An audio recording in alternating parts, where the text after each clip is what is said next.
Greetings and welcome to The World According to Pleiades on KFUG Radio in Crescent City, California, 101.1 FM. The 1-hour weekly radio program that covers everything from alternative medicine, hypnosis, meditation, success, human interaction, alien abduction, and the question of, what is reality anyway? To name but a few. And today I'm welcoming back DonDep. Welcome back to The World According to Pleiades. Just a little bit about DonDep for perhaps the folks tuning in for the first time. Some things that can be said about Mr. Depp are that he's a successful bank robber, self-identified revolutionary. He was once accused of being a spy for East Germany. Also, he was the lead singer and bass player for the first American band to perform in Kazakhstan. And that's just scratching the surface. There's a lot more to DonDep. He's also, just to mention, investigated the infamous MJ-12, along with interviewing Dan Burish of the same organization, and as such has been the subject of CIA probes, and will undoubtedly be under surveillance for the rest of his life. And Don, welcome back. Is there anything you'd like to add to that introduction? No, I think that was sufficient, and I appreciate the opportunity to come back and talk to your audience, share my thoughts with what's happening in the world today, but you pretty much covered it there.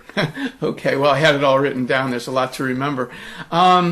So you'd like to perhaps start off with your present investigations, observations in relation to Jade Helm, and then we'll just kind of expand from there. You've recently actually visited Ground Zero in relation to the recent Jade Helm event. Is that true? Well, one of the ground zeros, if by ground zero you mean one of the locations that has been talked about in relation to Jade Helm, and that is one of the Walmart supercenters that have closed because they are inextricably intertwined with the purpose of Jade Helm. This particular one I'm speaking of that I've gone to take a look at is right here in Florida. I am at an undisclosed location in Florida, and one of those supercenters, those Walmart supercenters that has recently been shuttered, is in Florida. Most of the rest of them are in California, New Mexico, Texas, Oklahoma, Louisiana. I'm not too sure, but mostly the American Southwest, the same states that Jade Helm is going to be taking place in. So what's up with this Walmart being inextricably connected to the Jade Helm? What's up with that? Well, just to give your listeners a bit of a background, and I'm sure that most of those tuning in or most of those that are familiar with the Jade Helm issue are already familiar with some of the facts as they are. And the facts are fairly stark. Before the end of this calendar year, the elite of this country and indeed the world are anticipating that some of the major cataclysms that they have anticipated for many, many years will kick off in a very serious way. And if people haven't got the message by then, they certainly will at that time. And I'm speaking specifically about the rip in the New Madrid fault line. The New Madrid seismic zone, which has at its center the New Madrid point. In New Madrid, where I guess it's Arkansas, Missouri, Kentucky, Tennessee, where those states all come together at the Mississippi River, and that's the point at which the river ran back upstream for a while after the huge earthquakes of 1812. That was 100 years ago, before they decided they should start testing for the newer cataclysms that are expected. At that time, the church bells as far away as Boston rang, and they make a big point of that. And they do expect that when it goes, it's going to hit magnitude 9 earthquakes. And in order to accommodate the the resulting panic, the resulting displacement of individuals, the poobahs of the country, of FEMA, of Department of Homeland Security, have already prepositioned literally millions of plastic coffin liners so that they can dispose of human bodies, not because they want to go out and kill people. That is something, that is one of these fear-provoking and panic-provoking rumors that is taking place, and that's what I'm hoping to dispel with your listeners here. But that is what they anticipate to happen here within the next several months. The Jade Helm training exercise, which is Jade Helm-15, Mastering the Human Domain, is a training exercise. That much is true. It is not an attempt to declare martial law in a blue sky manner, in which I've talked to your audience before about. The fact is that they fully anticipate a red sky scenario. And that means that many people who have been lied to for many, many years will have very little clue as to what is upon them. And when the Mississippi River is sloshing and the river itself is widening by miles and miles, something is going on, and they fully anticipate millions to perish, and many more to go insane, or to go crazy, or at least to be displaced and be in need of food, shelter, clothing, etc. The Walmart supercenters that have been closed are related to this issue because prior to the New Madrid RIP, the Caribbean basin is anticipated to widen and to essentially to become crushed underneath the weight of the advancing South American plate. And many of the volcanoes going off in Mexico and in South America are directly related to this encroaching phenomenon. So as South America begins to push upwards from its present position, it's not only creating a lot of volcanic activity, it's going to crush the Caribbean plate below it, and that is going to displace many, many thousands, hundreds of thousands, millions of refugees from south of the Bar border, from the Caribbean islands. And those refugees will need to be accommodated, and part of the responsibility of the United States of America in the pole shift scenario that I've detailed before, and that listeners can find at ZetaTalk.com, delineated in very precise manner. The Caribbean plate shift, it's going to create such a wave of an influx of refugees that the United States will more or less have to take in even more refugees than they already are. Other countries will have to take in refugees from near their borders, and many countries don't want to take in any if they can get around it, but it would simply be beyond cruel to let people just drown simply because you won't let them, come up on your beach and wash ashore. And that's what we're going to have happen. This is, in fact, related also to the Obama administration's work with Cuba, because Cuba will also become savaged by the same processes that will create many of these other refugees.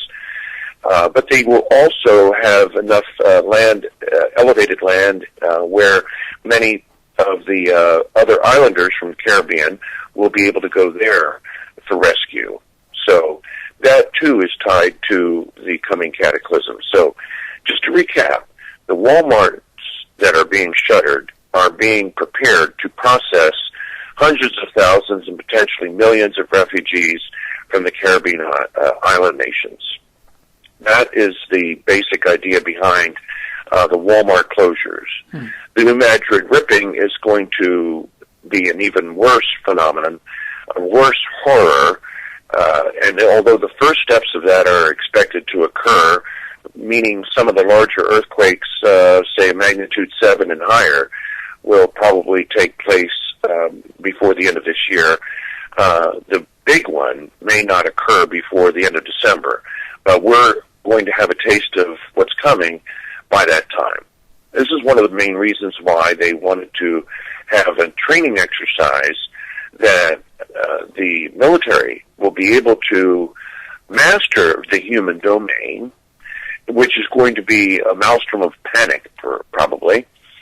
And this exercise is designed to give them a taste of that, and also to prepare them, because the southern states, the southwestern states that are the ones in question here, the so-called hostile territories of Texas, Utah, and I forget the other one, but parts of California, even Arizona, they're called hostile because there are secessionist movements of largely right-wing pseudo-patriot organizations, and there are many good patriots in that part of the country.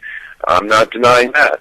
But many of them have been misled and disillusioned or deluded into believing that the Obama administration is the source of all the evil, which is simply not correct. And it's a sad commentary, because if only the current administration would have been truthful when they swept into power, we could avoid a lot of this. But, like everybody else, the elite don't want to say anything until the last minute because they're too afraid. So anyway, don't want to run off with my sentences here, Pleiades, but it is a rather complicated situation. So I hope I've given you an overview here of what we're dealing with and why those shuttered Walmarts are connected with the Jade Helm-15 military exercises. Okay, thank you. And so I have some notes from previous interviews as well. I think this is probably like our 6th or 7th interview. I'm forgetting right now. So on occasion, I'm going to throw a subject from a previous note, previous interview, to ask you how you feel it relates or doesn't relate to the present situation. For example, if I were to say, well, no, before I go there, the information that you're sharing, if a person were to actually believe you, how could they use this information? That's a good point. Yeah, how could they use this information? Well, the most important use of the information is really in how you're going to process the factual data, the hard data type of information that you're getting from other sources. As I indicated to you at some point not too long ago, the fact is that most of my sources have either been killed off or have slipped away because I am too hot of a personage for them to have stayed in touch with because of the many warring factions amongst the elite. So the last one that had been assigned to NATO was Special Forces. I believe that he's been terminated, and it really makes me feel bad about that. I feel terrible for the fact that he was invaluable in helping me to arrive at my understanding that I have today. And the only thing that I can do at this point is to help others to use the information that I have learned, to help them to understand what they're dealing with on a day-to-day basis and what they're going into. This period of time is probably the last of the golden age, and I'm trying to enjoy it as much as possible, as much as the next person. At the same time, I am aware of the fact that before the end of the Obama administration, many, if not more than half of the population of this planet is going to die a horrific death. And if they haven't died already, they're going to be well on their way there.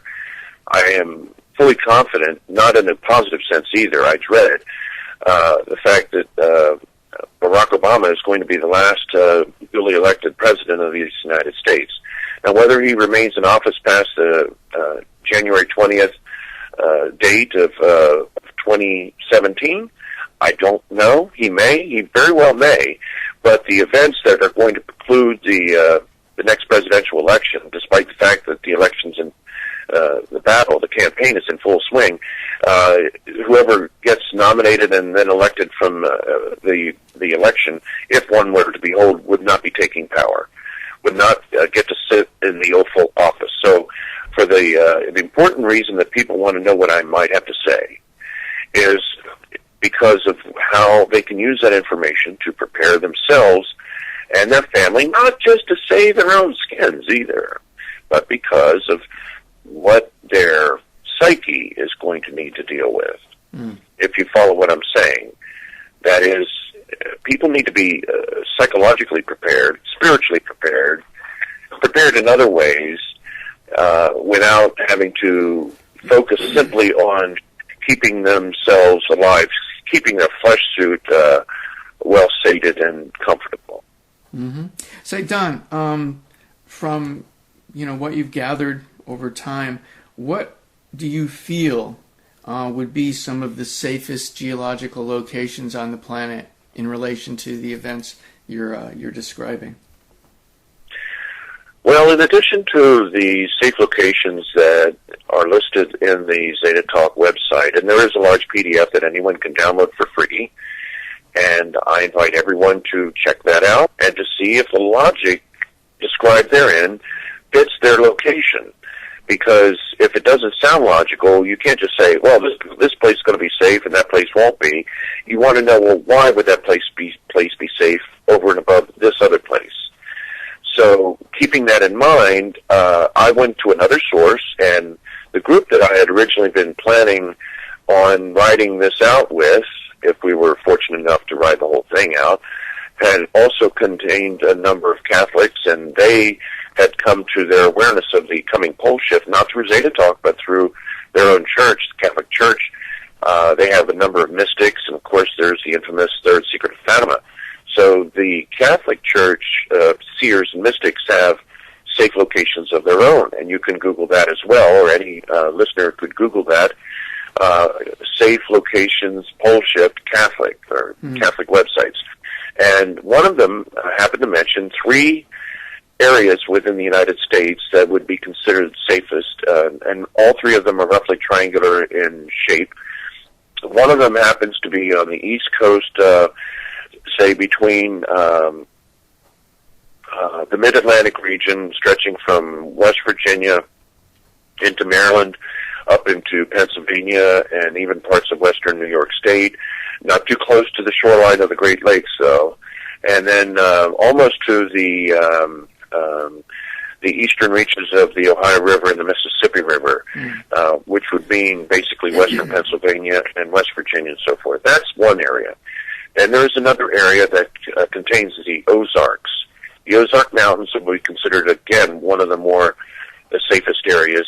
And if you listen to a gentleman by the name of John Moore, who is widely known amongst the truth-seeking community, for those that want to verify information that I'm sharing here, John Moore, and he is a practicing private detective even today, but in the course of his practice, and he also is a military veteran, he does deal with a lot of military veterans, he came across a phenomenon of one zip code in the Ozark Mountains, which happened to contain an inordinately large amount of retired Navy personnel. Now, why would that be? That was because many in the Navy, flag officers in the Navy, are usually briefed on the true time frame, at least the events of the 20th century as it relates to the cover-up over the pending pole shift and the alien cover-up, because they know they were the first on the scene when the first crash occurred. So the Navy has always been the keeper of secrets, and even S-4 and Area 51 has always been under the control of the U.S. Navy, surprisingly, for a facility in the middle of the desert. And that's because, as I said, they were the first ones on the scene in that first crash, from what I understand, and that is courtesy of Dr. Michael Wolff, amongst others. And I know there have been many attempts to debunk a lot of these people that I might mention. And I would encourage everyone that is following intently what I'm having to share here, if they're Googling Dr. Michael Wolff, who wrote the book Catchers of Heaven, which is alleged to be fiction, and he was ordered to present it as fiction in order for it to pass the censor in order to get published. But he has a lot of truthful data that's included in that.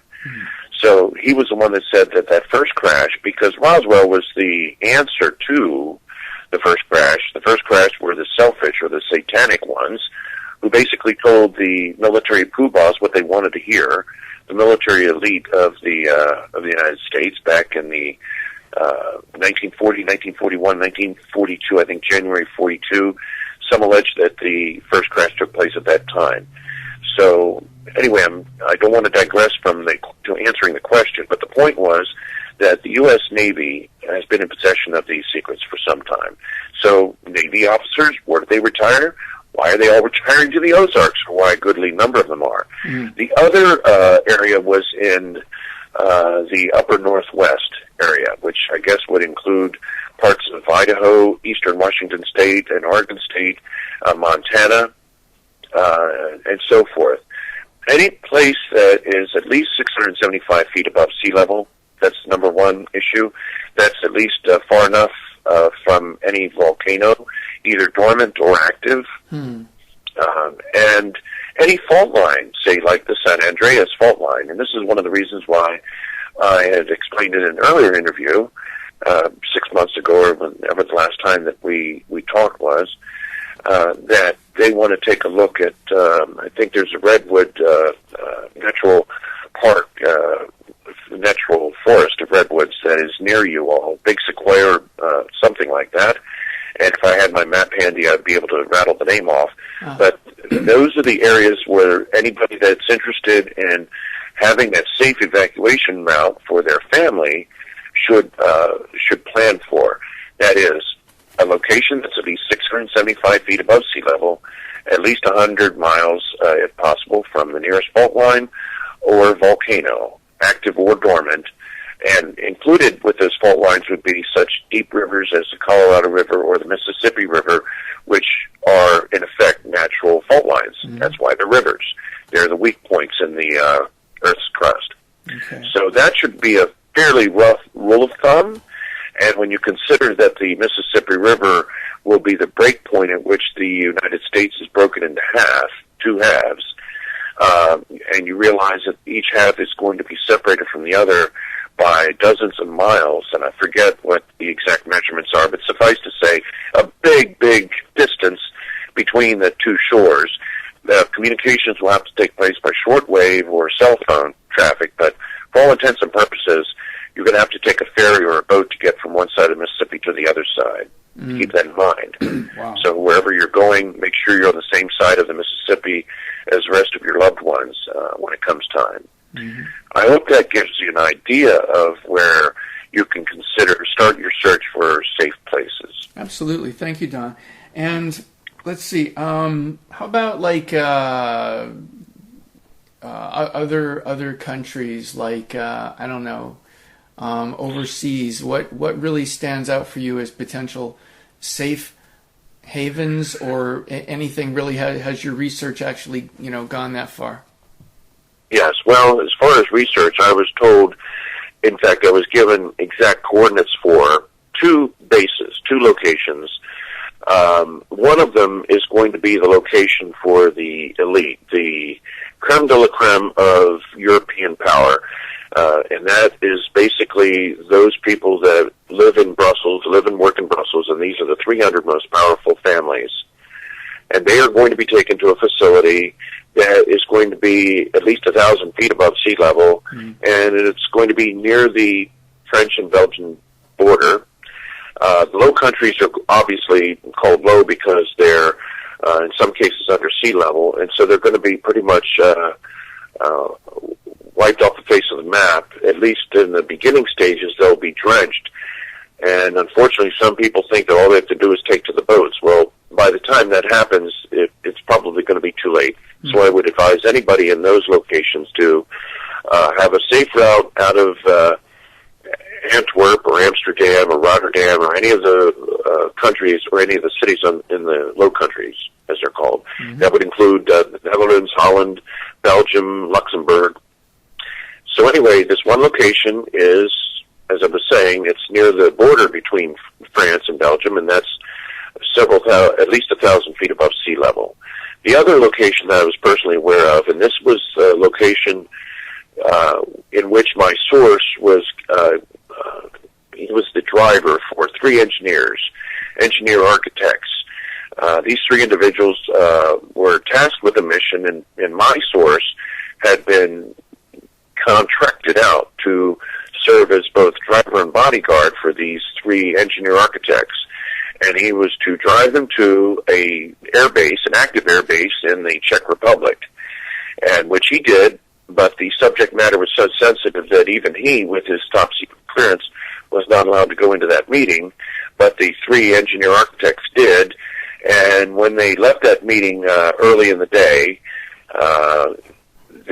my source then took them, along with a number of other vehicles, with other individuals accompanying them.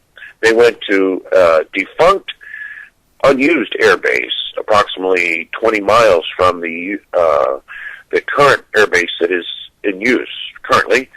And at the defunct air base, much of it was covered over with scrim, so that if anybody was flying over Google Earth or even at treetop level, they wouldn't be able to see the frenzied activity that was going on at that time, which this was in 2011, when this occurred.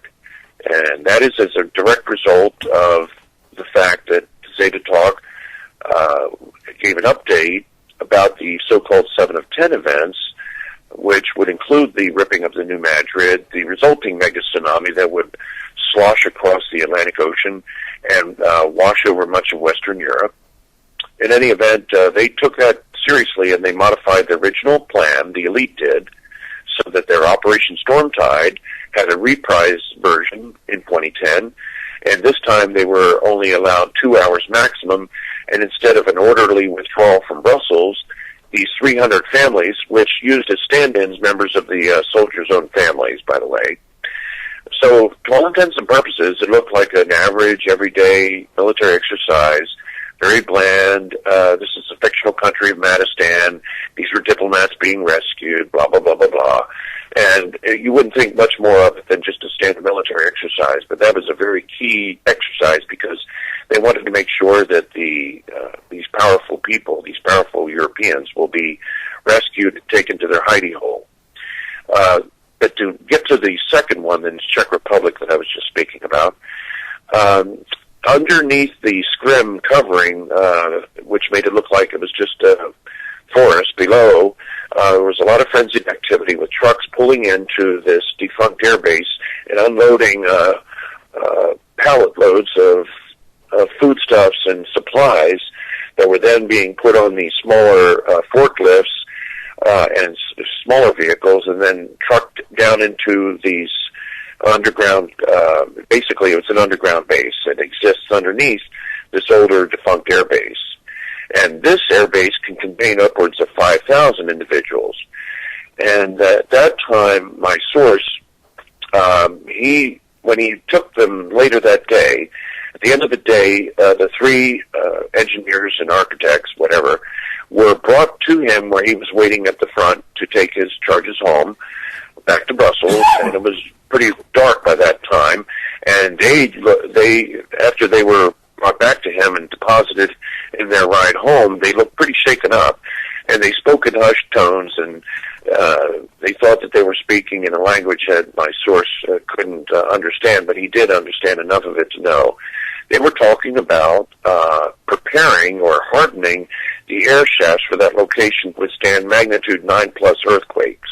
Now, that should give any listener pause to consider that they'll be faced with 9+ earthquakes. And if you fully consider the implications of that, that means that there will be many types of things that you're going to have to be on the lookout for.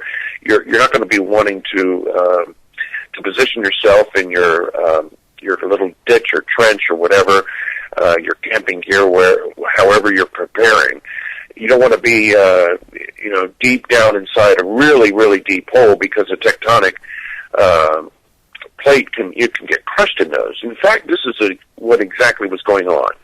The elite had learned that those deep underground military bases that they had spent billions of taxpayers' money preparing to build years ago was all for naught. That the individuals that were sent down after the 9/11 kickoff of the continuity of government plans, September 11, 2001, that was just one of the functions of that false flag event, was to start that process. And they did find in the intervening years, I think it was only a couple years after that, they realized that some of these teams that were sent down there to activate those DUMs, those deep bases, were dying of mysterious gases. So that was one of the reasons, and then they started to figure out that the tectonic plate activity was going to crush them, and they would become tunes instead of DUMs.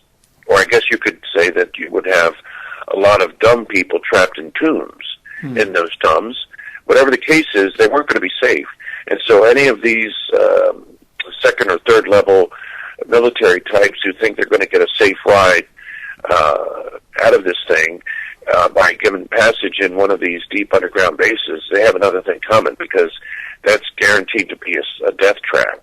Well, not guaranteed. Some of them will survive. But it's just something that you have to worry about. There won't be, and nobody is going to be guaranteed to be perfectly safe by any stretch of the imagination.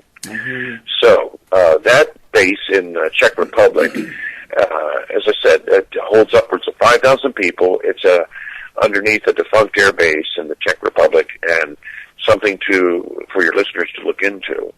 So I hope that answers part of it. Now, Switzerland is ringed by a lot of mountains in the Alps, and if you're familiar with the map of Switzerland, it's going to be considered a basin, so that in a basin activity, the tide waters are going to flood that area. So I would not recommend being inside of Switzerland. Perhaps being in the Alps themselves, that might be something to consider. But in any event, not something you want to prefer to go to there. Now, there's another place that it should be of note as well, and that is Stratford-upon-Avon on the west coast of England, in Cornwall, England. And if you know about Cornwall, England, you know that there's an estuary where Stratford-upon-Avon, which is where Shakespeare was, that's at the end of an estuary, and that had a UFO display, and the UFOs basically choreographed what will happen. And a lot of the people that were watching this display thought, oh, a bunch of fancy lights. And they were told that it was going to be strictly a Chinese lanterns. That's what they were told. It was a Chinese lantern display.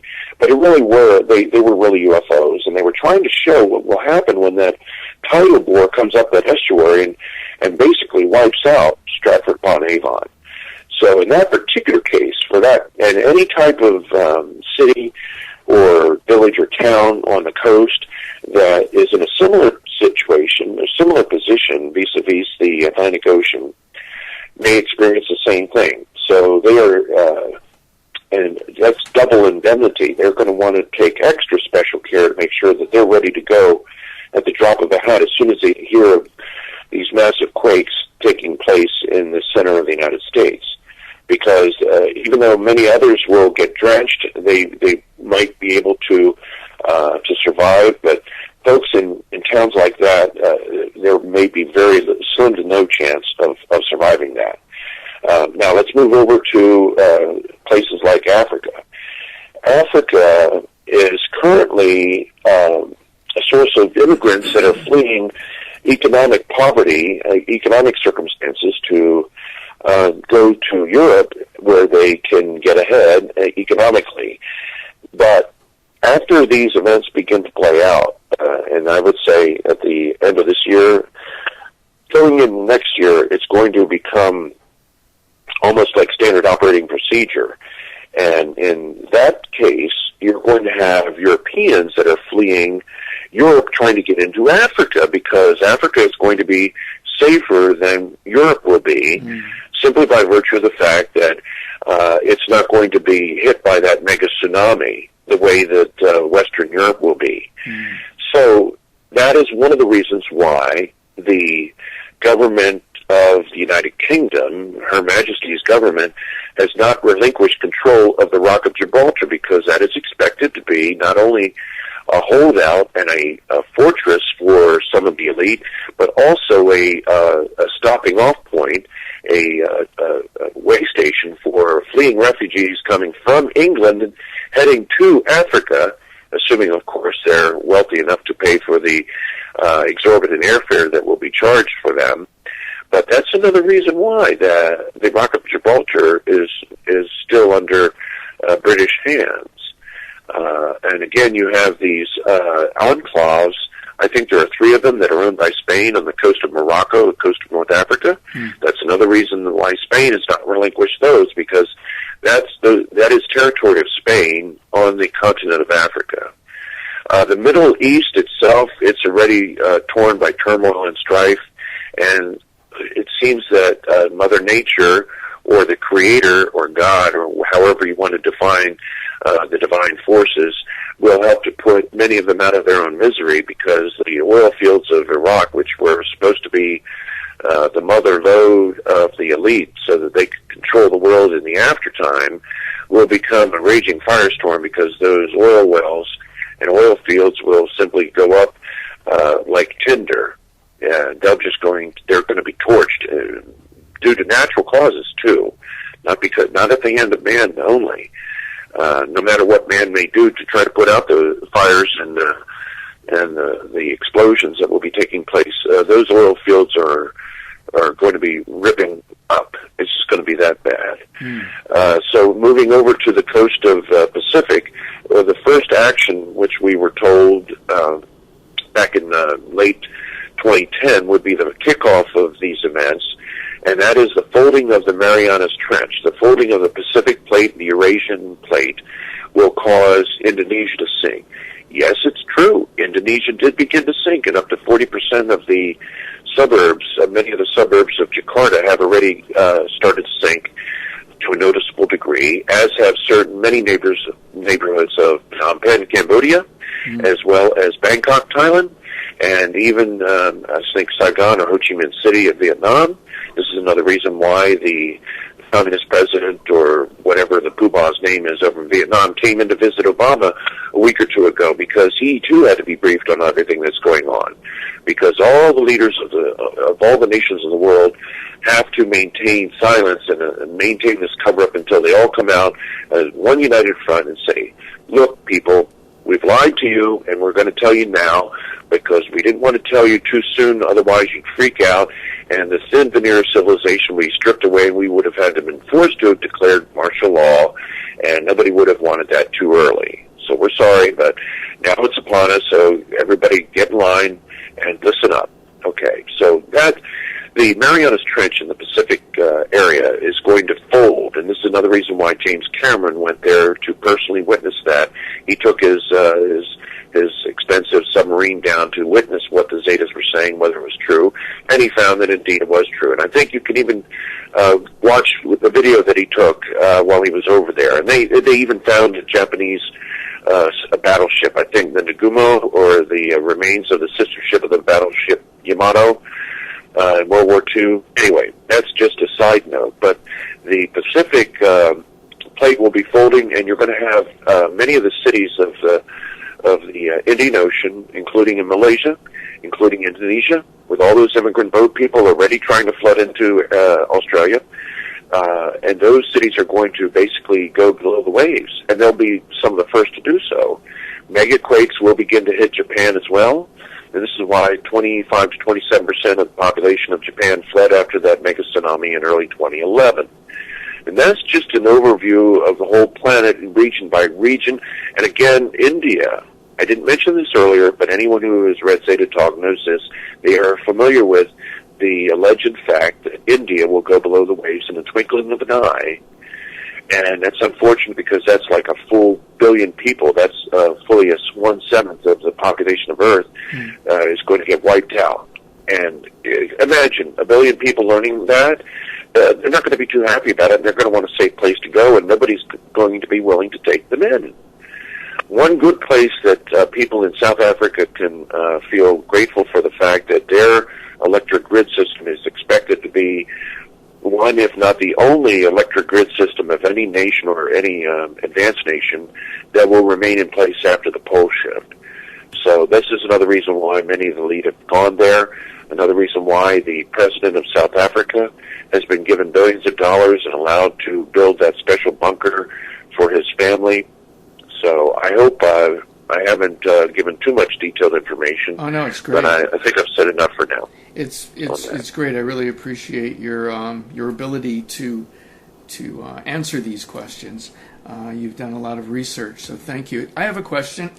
There are those that really believe that Fukushima was a technologically manufactured event that happened for political reasons. What is your view on the idea that the world cataclysms also fall into the same category of manufactured cataclysmic events to fulfill the elite's own dark ends? Anathematizing the exciton, I think, is one of the catchphrases that's used in conjunction with this paradigm.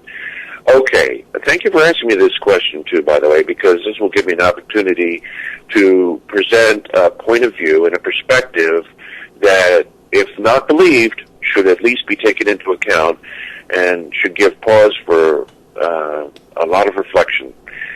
The simple answer is that the elite want the majority of humans under their control at present to consider that they, powerful humans, are so powerful that they can do these things. That's not true. They would like us to think that, and yes, we can modify weather to some degree. That is true. But we do not manufacture events such as the Fukushima disaster because that is cutting into profits. And if there's one thing the elite are well known for beyond anything else that we can count on them for doing, and that is making money. They would not, excuse the word, crap in their own on their own dinner plate to make one point. If they're going to make a point, they're not going to ruin their own profit center to do so. And everybody knows that Fukushima, as a going concern, is no more. The fact is also that they have been very reluctant and recalcitrant when it comes to cleaning up their own mess. They wouldn't do that if it meant they would have to lose so much in profits.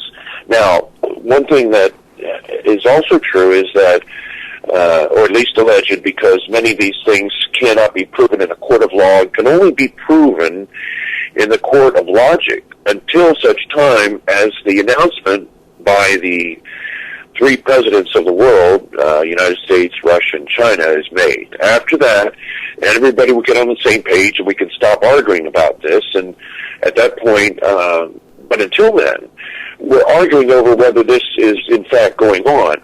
And we have our hands tied behind our backs, truth seekers that is, because we're simply unable to prove things that not only do we know because of our logic, but some of us may have been told, but we've been told in such a way that in order to replicate that understanding, I would have to devote like several hours of painstaking discussion and go into my files and recount like which agent, which operative said this, that, and the other thing. And it's, believe me, Pleiades, it is not because anybody tells me. They never came to me and said, DonDep, you should know, this is going to happen. Okay, pass the word. No, it did not work like that, and it never does. When people figure things out on their own and then they take a course of action, and in our case, it's when I and my family picked up and moved during after we were under surveillance for a year, and we had agents showing up at the house and getting on their cell phones and reporting to somebody as if to say, yep, it's true, they're really moving. And that's when they knew that, not that they had done their job, no, but the fact that we had figured it out. And that's what they were scared of, and that's, I think, one of the reasons why we were under haunting surveillance, even though at the time they did not have the surveillance tools that they do today. Some of it they could still, they could still hear my conversations at 200 yards away from the windows. And, yeah, all right. I am trying to keep various threads of information in my mind at the same time I'm answering your question. But you're asking about Fukushima and whether that is something that was a staged event.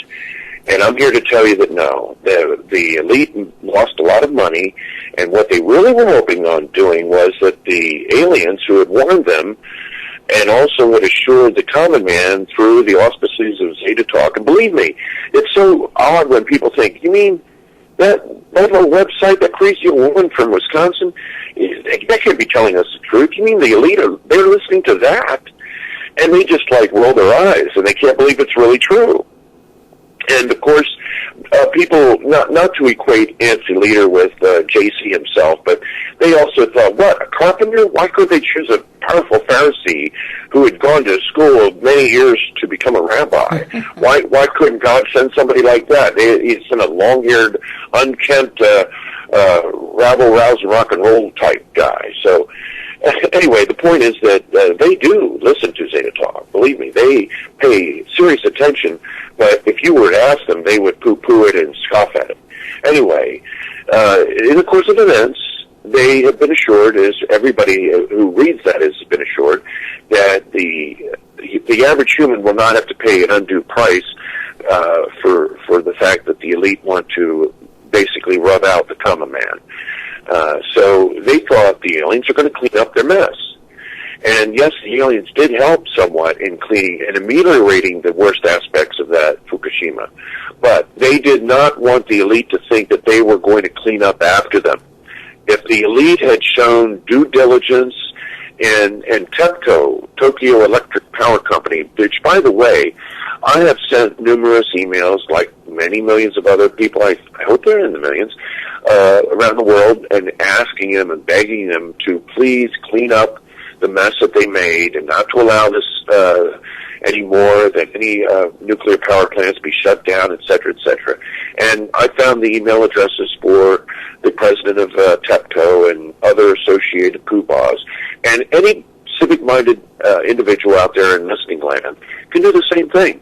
You just go and you look into these people, who they are, and you send an email. It's free. All it takes is your time and commitment, and you just send them a note and say, listen, can you please do this? I'm one of billions of people that are suffering because you guys can't clean up your own mess. So please clean it up, because I'd like to be able to eat seafood for another few years at least, okay?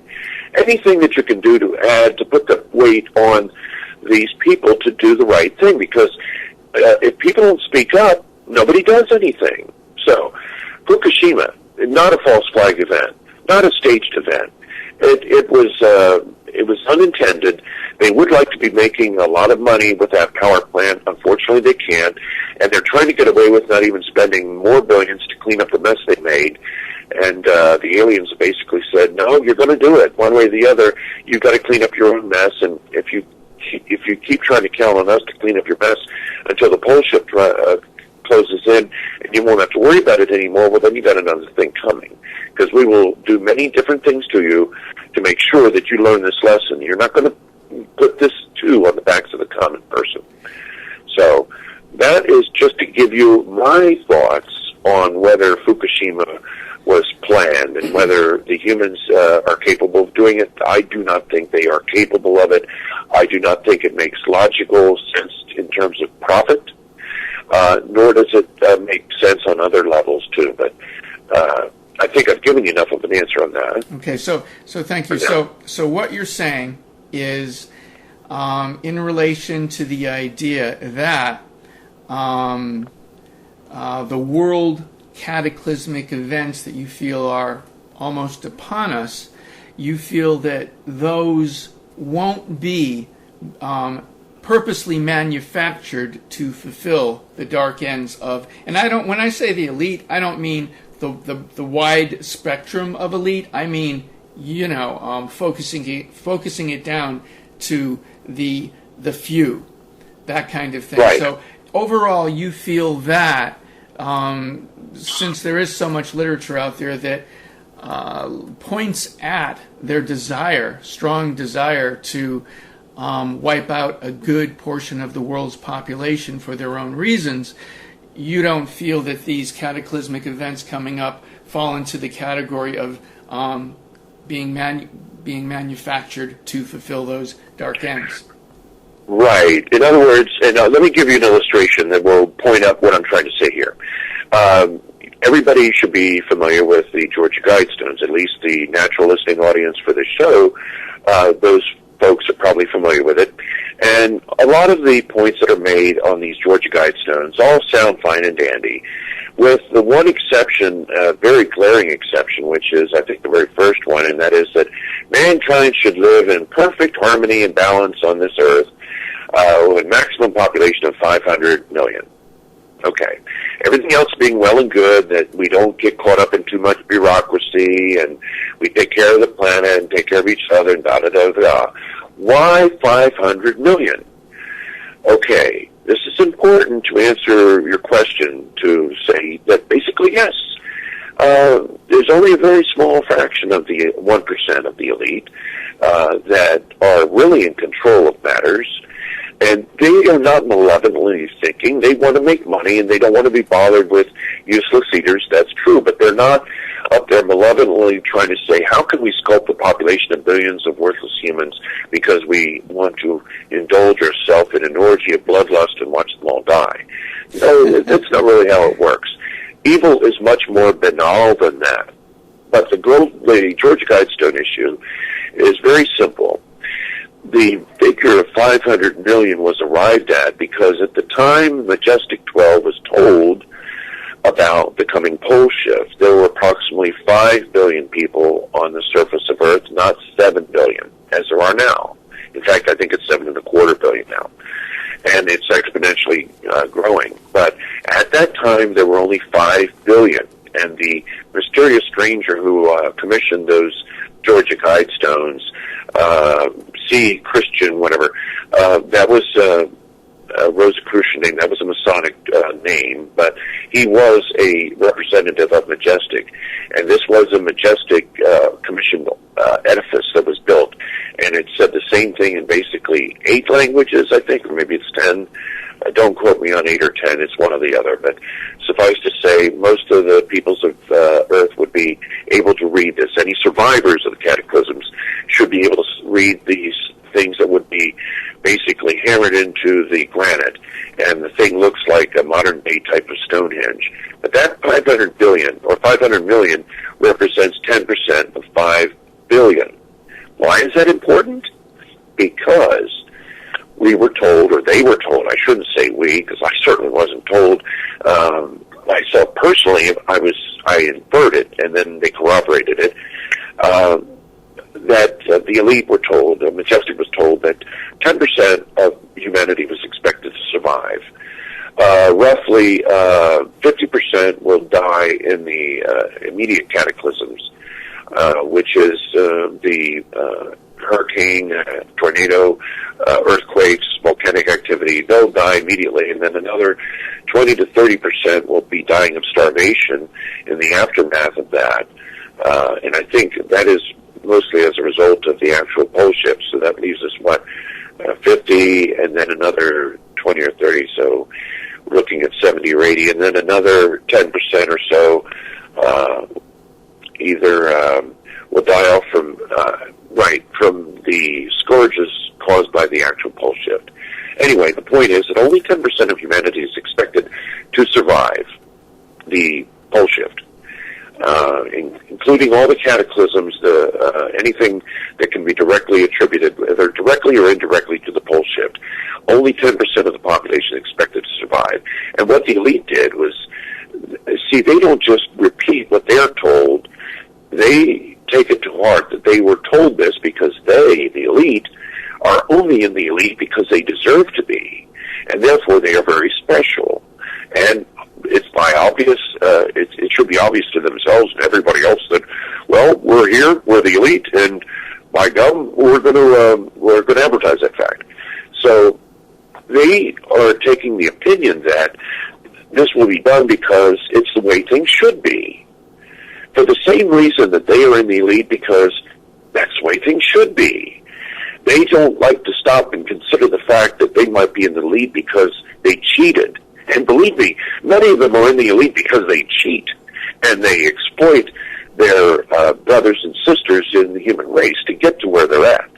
But their whole mindset is geared to tell themselves that they're only there because they deserve to be, and therefore only 10% will survive because they deserve to be. And therefore, to keep the Earth in balance, it has to reach this level, this artificial level, because we've gotten way beyond our means. We have too many people, the population explosion, and they're right in that sense, that we have too many people, but we're not going to achieve this 10% of survivors rule of thumb because that's the way that things are supposed to be. It's going to be terrible. It is a spiritual test, this pole shift. It is the graduation for the human race, for the Homo sapiens version of human race. And it's nothing to fear. I'm trying to encourage people to embrace it. But the idea behind what I'm telling you is that the percentage used in the Georgia Guidestones was based on numbers that would accrue based on the fact that 70% of the world's population lives within a couple hundred feet of sea level, and within a couple miles of coastline. And because that's the way civilization developed, that's also the reason why the death toll will be so high. If we had known and been told about it under JFK like he was intending to tell us, the most thriving and populated cities in the United States would probably all be located in Colorado and Wyoming. And very few people would be living on the seacoast right about now. Things didn't work like that. What's that? I said I really need to move.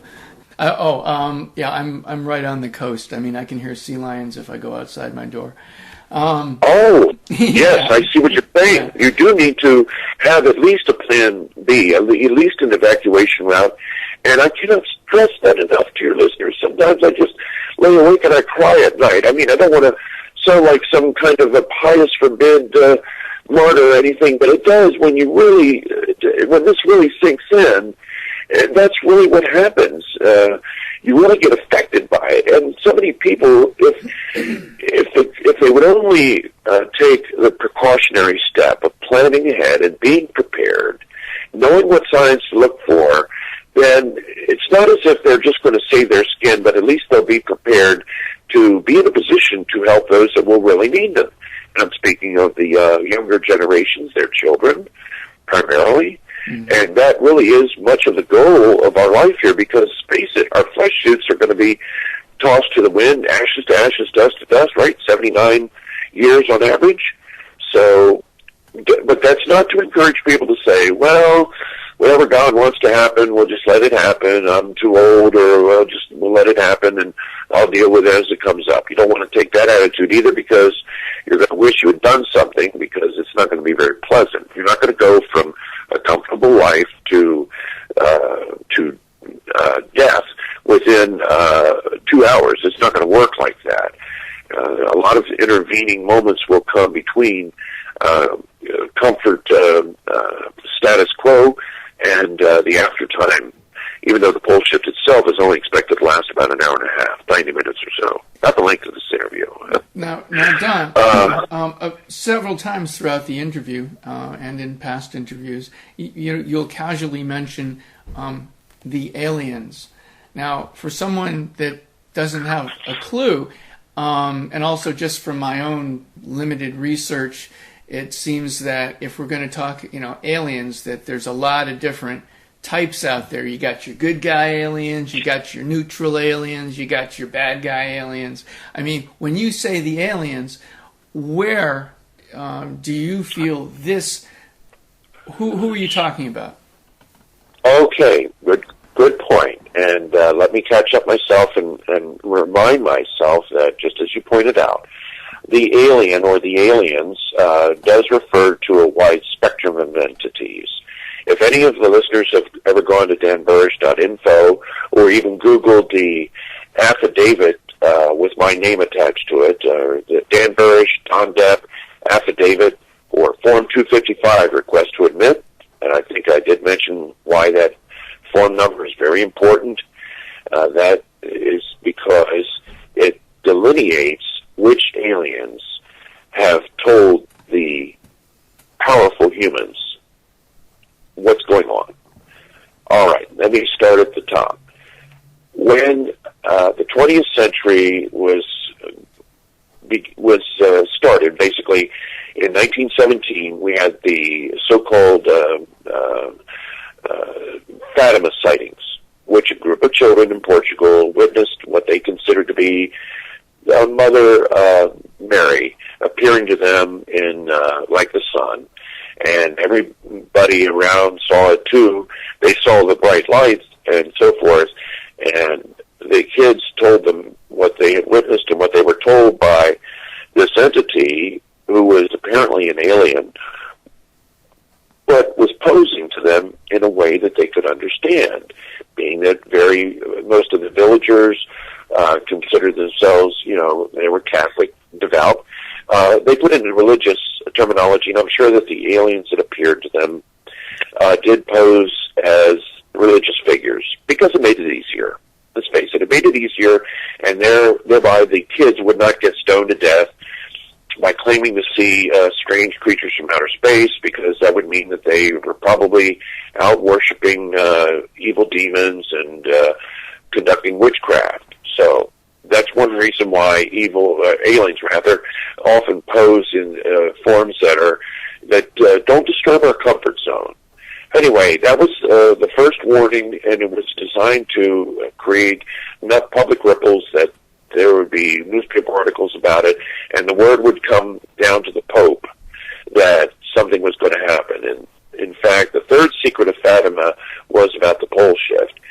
It was never revealed publicly by Sister Lucia, but that is in fact what the third secret was about. And even Pope John Paul said, when he was asked in reference to it, following a speech in Germany, he said, what good would it be to tell people about something in which, a third of the world's mountains would tumble into the sea, a third of our oceans would fly up onto the land, a third of the stars would fall from the heavens. I mean, what good would it be to tell the public? It would do more harm than good. And that's basically their attitude. That's why they did not say anything. All right, so let's stop and fast forward to the eve of World War II. And at that time, there was either a crash in the Western Pacific, as mentioned earlier, about Dr. Michael Wolff, or crash in Cape Girardeau, Missouri, which is also in the majesticdocuments.com website, and it's alluded to that is where the pre-Roswell crash occurred. There's also a claim that a crash occurred in Black Forest of Germany, a specific location in the southwestern corner of what is now Poland, and that crash resulted in some of the technological reverse engineering that the Nazis conducted, and one of the reasons why they were so technologically advanced. And the other crash was allegedly, if you listen to some Soviet generals who have been videotaped about this, that they learned that there was a crash in North Carolina in the 1930s. Now, I do not profess to know which of those occurred and which did not, if there was only one or maybe two, but I am fairly certain that there was one that had occurred in Germany, and that there was one that occurred that was known to the American military. And this is why they began assembling their data and the resulting crash under the rubric of IPU, Interplanetary Phenomena Unit, and that was the predecessor to Majestic 12. That meant that there was interaction with aliens. Now, how do we know where they were from? Well, we really don't, except that we learned later on in Roswell, the Roswell crash, that was the Zeta Reticulans that purposefully crashed their ship at Roswell. Fast forward from Roswell to 1961, Betty and Barney Hill, a mixed-race, multiracial couple, were abducted. This is the beginning of the modern-day abduction phenomenon. And those two individuals were taken aboard a interstellar craft of some kind, a flying saucer. We don't even know if it was a saucer, but it was an extraterrestrial vehicle. Let's leave it at that. And under hypnotic regression, Betty Hill later on drew what she considered a star map, or she drew something that they did not know what Zeta Reticuli looked at like as a star system until years later, until after the fact. And the astronomers then mapped out what the various bodies in the Zeta Reticuli star system looked like, and the star system that surrounded it. And lo and behold, it is exactly what Betty Hill drew. So this is one of the pieces of hard data that we can point to and say, yes, indeed, these aliens that had abducted Betty and Barney Hill were from the Zeta Reticuli star system, or they were pretty expert at posing as if they were, because that is where they indicated that they were from. Mm-hmm. So we know that as a result of that interaction, that some of the aliens come from Zeta Reticuli. Now, from everything that I have learned, and I have read almost all of the ancient texts that are relevant on the subject, which is another reason why I cannot remember specific names and titles and actual years and dates and places, because there's just such a volume of information that I basically just zip through and I get the kernels of truth where I find them. And I've amassed quite a bit of a library in my own hard drive that I try to refer to, and I can recall where I picked it up at. And that tells me what the basic scheme of things is all about. And that is that Earth is not just like a soul ranch or a soul garden that is a laboratory for developing souls.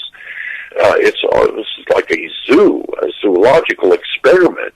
And the zookeepers, or the soul ranchers or soul gardeners, they really are almost like zookeepers as well. They are basically entrusted with making sure that we have our total free will to make our decisions, so that we have not been misled.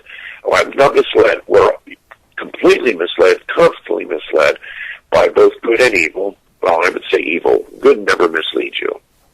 But we have been inspired by these forces so that we can use our own free will to make a spiritual determination on which side we are going to fight, on which side we believe in, whether we believe in using the contents of our world to exploit others, or whether we use them to enhance others and to enhance ourselves. And that is basically the idea behind the so-called service to other and service to self spiritual orientations, because the world of the spirit of soul is like the rest of the natural world. It has two poles, two orientations, north-south. In this case, service to other, service to self. So we know that, or at least if we can accept that, we can then understand that we're going to be encountering two different types of aliens, and this is the origin of the good versus evil. The good can inspire us, the selfish can inspire us. And Whitley Strieber, who is the author of Communion, very well known to students of the extraterrestrial phenomenon, allegedly he was being attended to by aliens in both the selfish and selfless orientations, which is why I would recommend that people do read that book, because it will help them to understand the real war, that's spiritual war that's constantly going on for the souls of mankind. But as to why they came from Zeta Reticuli, supposedly the inhabitants of Zeta Reticuli are given this second chance, because every time Earth goes through a pole shift, the particular point in the cosmos, or the Milky Way, that it happens to be traveling through at the time, because the entire solar system travels as a unit, it will encounter alien races, extraterrestrial races, and they are often tapped by the Council of Worlds, or if you want to call them the Federation of Planets, or the Parliament of Planets, or what have you. Suffice to say, it's an organization that's constituted by the wisest souls that run things and make sure that young developing worlds don't get out of hand and blow up their sun or stupid things like that. And they basically give the rights and responsibilities for helping a developing world such as we are to shepherd them through each of these phases, in this case, we experience a pole shift that is basically circumscribed by the amount of time it takes to develop a humanoid civilization to the point where it can destroy itself. And at that point, there's a big house cleaning, and they start all over again, but this time on a higher level, on a higher plane. And we're about to go through that. So the aliens that have been entrusted for this period, this time, this pole shift, this beginning or the end of the fifth root race of man, or however you want to define us, Homo sapiens, that race is the Zeta Reticulan race. And one of the reasons that they have been given this honor or this burden, responsibility, curse, blessing, however you want to phrase it, is because they almost destroyed their own world. In fact, the activities they conducted on their own home world basically made it very bleak and obliterated much of its beauty to the point where they became almost insect-like in appearance. And this has also given rise to the false paradigm promoted by the selfish aliens and the selfish humans in Majestic 12 as the source of time-traveling aliens that have come back to us from our future, begging us not to do a certain thing so that we don't turn into them. Well, my understanding, after checking with my spirit, my spiritual guide, I call it my spiritual abacus, I find that to be totally bogus. And it worked perfectly, or worked like a charm, as a self-governing mechanism to keep the humans in Majestic 12 from overstepping their own bounds. And I can still hear those Zeta Reticulans cackling up their shirt sleeves as they think and how cleverly they bamboozled Majestic 12 way back in the day. Mm. Anyway, that is the origin, from my understanding, of why the Zeta Reticulan race has been given the contracts for the rebuild. That does not mean that other alien races are not in attendance for humankind at this time. In fact, many of them are from hundreds, thousands, millions of worlds.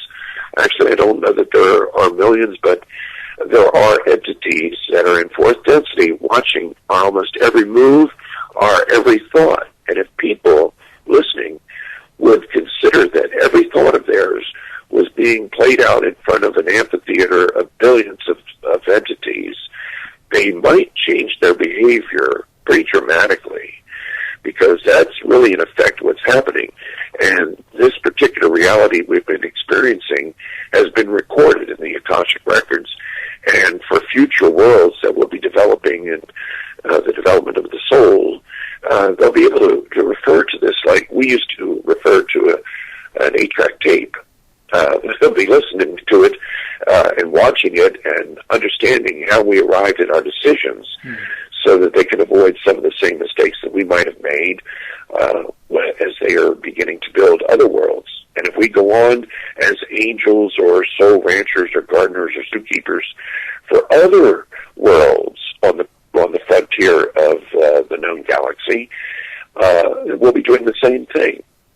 So I hope that gives you an idea of my thoughts as far as why the Zeta Reticulans are the one race to be careful about, that they're the one race that has been allowed to interact with us in a third density reality, why they're the ones that have been constructing the hybrid race using human genetics and Zeta genetics to create these hybrids.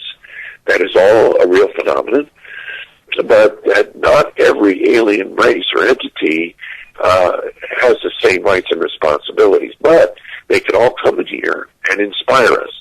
But no one, even good guys, are not allowed, unless by special exemption, special waiver by the Council of Worlds, whatever you want to call it. Only in those circumstances is our three-dimensional reality allowed to be tampered with. Otherwise, no matter how loud they roar, evil aliens are not going to hurt you. All you have to do is just say no. Just flip them the bird, screw them. They can't do anything to you. They can only inspire you to do things. They can't force it. They cannot harm you in the physical reality. And that brings up... that brings up another question. For example, David Icke speaks a lot about reptilians. Any comment on reptilians? Or? Yes, a couple of comments. And David Icke, I have a lot of respect for him and the fact that he took on as a challenge, and I like his anti-establishment stance because I like to think that I'm in the same category of truth seeker and crusader in that respect. But many people try to use his focus on reptilians, which he's also become synonymous with, as a reason to. They find it almost comical that, and in fact, supposedly, information was given to him that accentuated and exaggerated that to the point where it did become almost comical. However, he's speaking truthfully in some respects. Not everything he has to say about him is true, obviously. But a lot of what he is referring to, there are entities at any given time, there are races that can come here and appear and walk amongst us as long as they adhere to the reality. They're not supposed to appear as their natural selves, as anyone other than a human, to disturb our normal awareness. Now, they can appear like any other human. That they can do that, and that's allowed. And most, I won't say most, a lot of reptilians, a lot of basically alien races that come from a reptilian background, that have a reptilian life form, as opposed to the humanoid life form that we do, a lot of them are not evil. In fact, even the evil ones, it really doesn't even matter whether they're evil or good.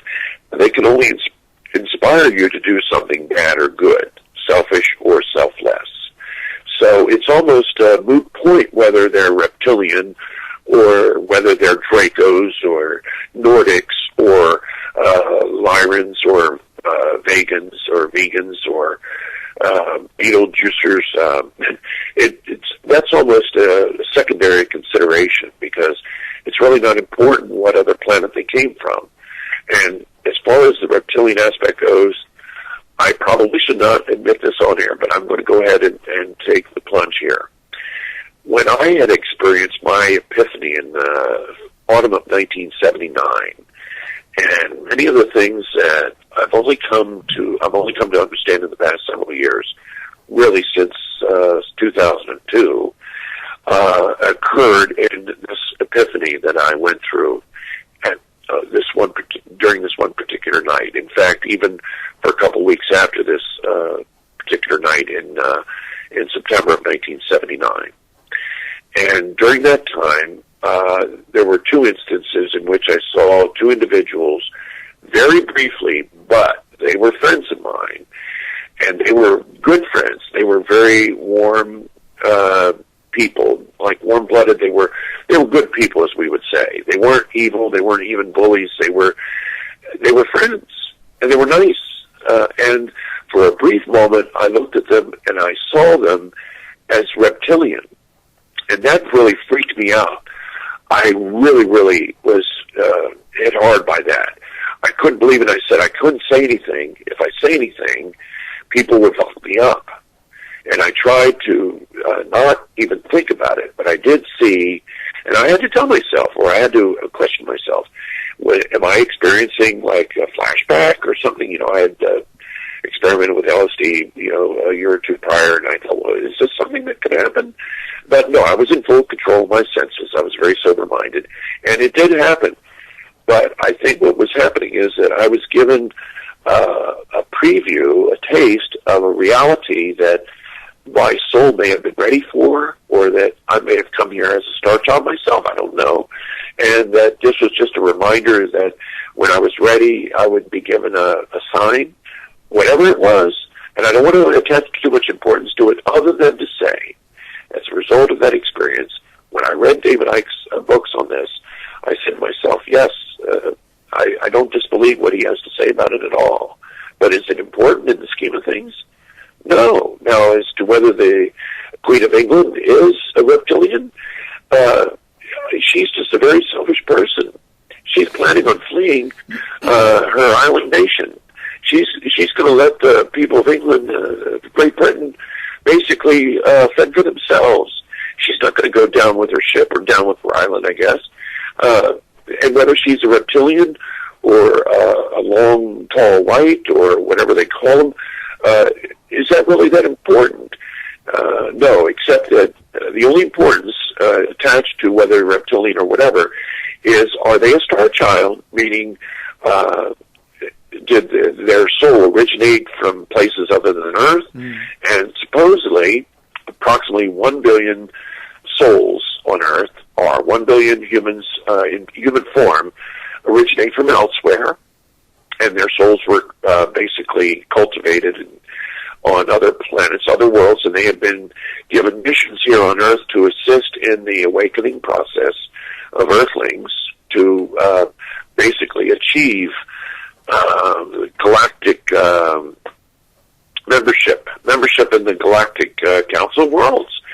We're going to take a rightful place once this pole shift is over and the new hybrid race takes over and comes into its own. Then we will be aware enough, and the quarantine will be lifted, and other races will be able to come and associate freely with us, and we will be able to go to other worlds and freely associate with them. So, essentially, 1 billion humans are from elsewhere. 1 billion are reincarnating human souls or Terran-born, and the rest of humans are not either. In other words, they're basically flesh suits waiting to spark a soul, and that doesn't mean they're zombies. What it does mean is that that no soul has been assigned to that body yet. They can still talk, they can still cry, they can still do all the things that a human does, but the soul hasn't come back in, and it's a fresh body that is awaiting either a soul to come in, or it's awaiting a soul to be sparked. And a spark is created by a spiritual dilemma. And the struggle of a spiritual dilemma causes neural activity, like something light bulb lights up, just like the common cartoon of a light bulb going off over somebody's head. Well, that's what essentially sparks a soul.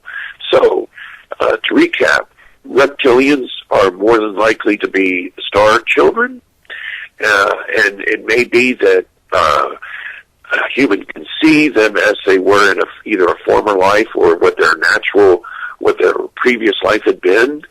But I don't think that there are that many reptilians, like the Queen of England being a reptilian. Just because they're reptilian does not mean that they're evil, and it's not really that important whether they're reptilian or draconian or Nordic or any one of the other types of alien races. In other words, it's a moot point. So, is David Icke right? Essentially, the concept, yes. How he extrapolates from that and makes some of his conclusions, I would disagree with him, but we don't have to go into those finer points unless there's a further follow-up question on David Icke you'd like to ask. Oh, not really. I just wanted to bring your viewpoint on reptilians into the mix and see where that went. And yeah, I really like your point. As I took it, that just because someone was, say, reptilian doesn't mean they're a bad guy. Just like someone being human doesn't mean they're a good guy. I mean, right. One of the members, not to interrupt you, and I'll stop after I just make this one quick point you reminded me of. When I was having a conversation with Kamash 17, and Kamash 17 was basically an abbreviation for Committee of the Majority Member number 17. And it had nothing to do with this list, because number 17 on that particular list was supposedly Alan Greenspan, who was definitely a member of Majestic 12, but he was not Kamash 17. But Kamash 17 was one of the individuals, and apparently was a member of Tony Blair's cabinet, Prime Minister Blair, and this was a conversation I was having in early 2005.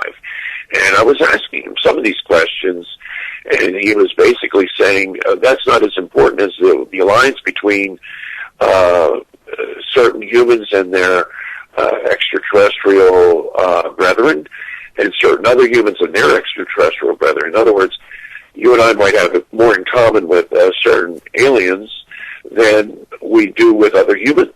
And I would certainly say that comes true when discussing the likes of Joseph Stalin, Adolf Hitler, George Bush, Dick Cheney, or those types. I need a shower after all that. that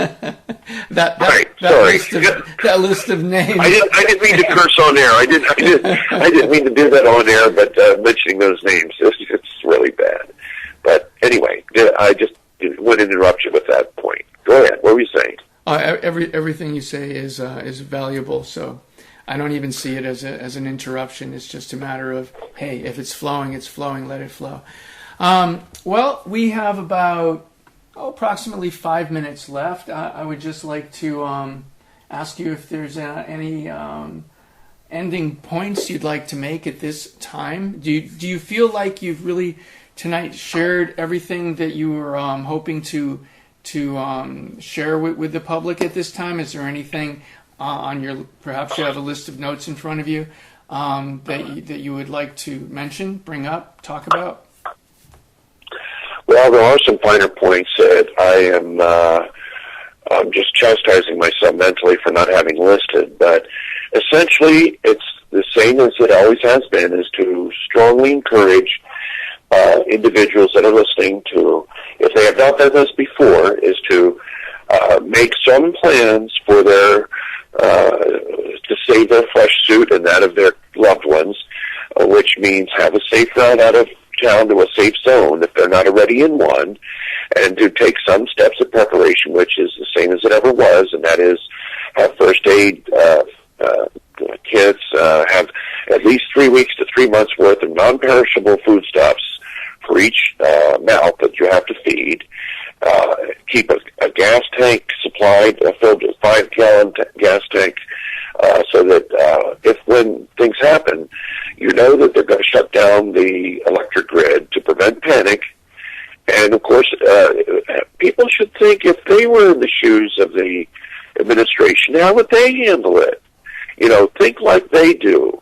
And the more that they can think like them, and the implications of what I've been saying, the better prepared they're going to be, for one thing, and the better prepared their loved ones will be.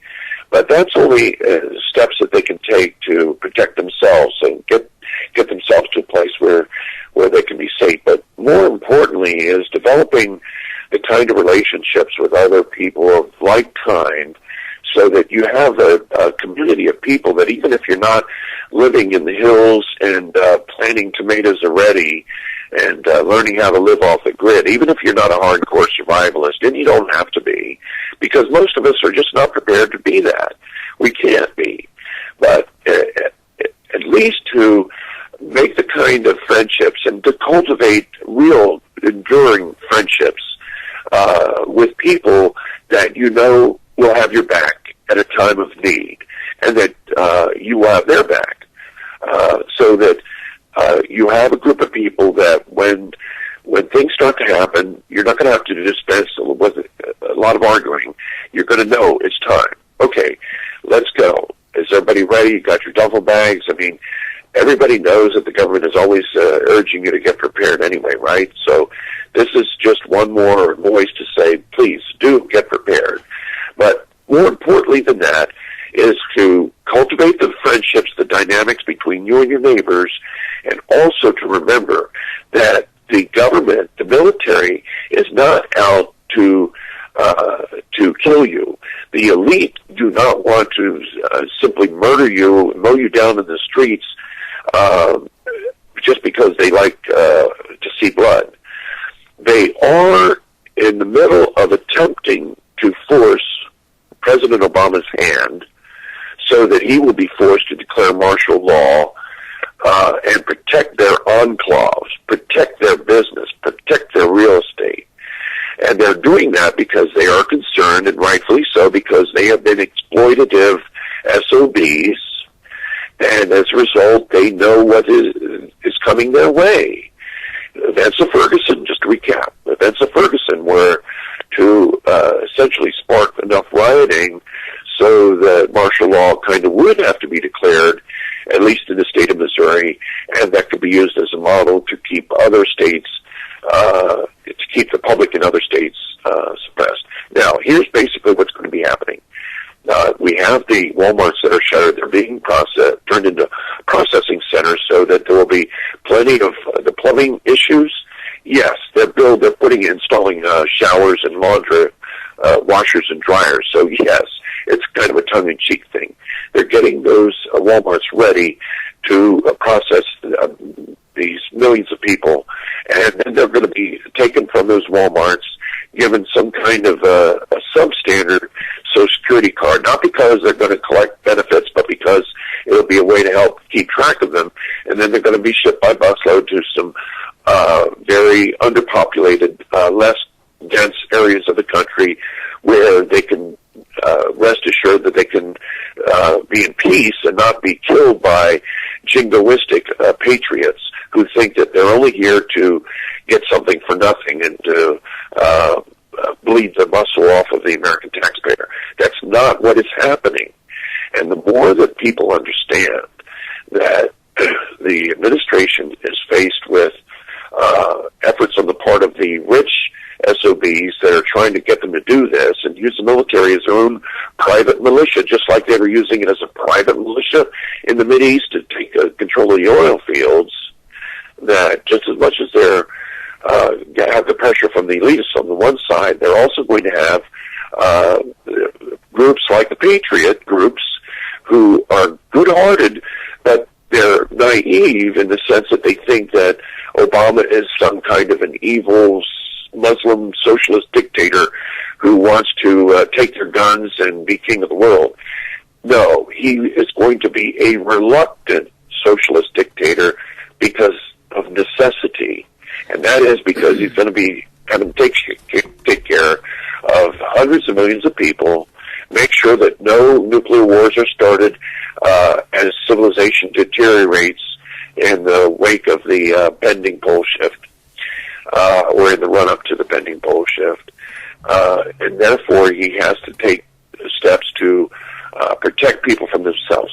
And to recap that, Texas, Utah, etc., these so-called hostile territories, that's because you have a lot of, like, Texan. I grew up in Texas, so I can say this for a few years anyway. I was in Texas. Is that they have they were a republic before they were a state, and nobody can tell them what to do.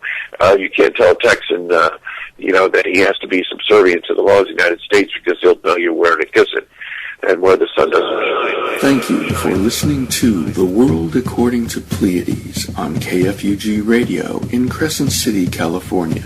If you have any topics you'd like covered, or you feel you have the potential to make a good interviewee, please send your suggestions and or information to KFUG Radio, 270 I Street, Crescent City, California, 95531. Attention, Pleiades. Or email me at radiointerview@moonstar-enterprises.com. That's radiointerview@moonstar-enterprises.com. My name is Pleiades Moonstar, and I love you.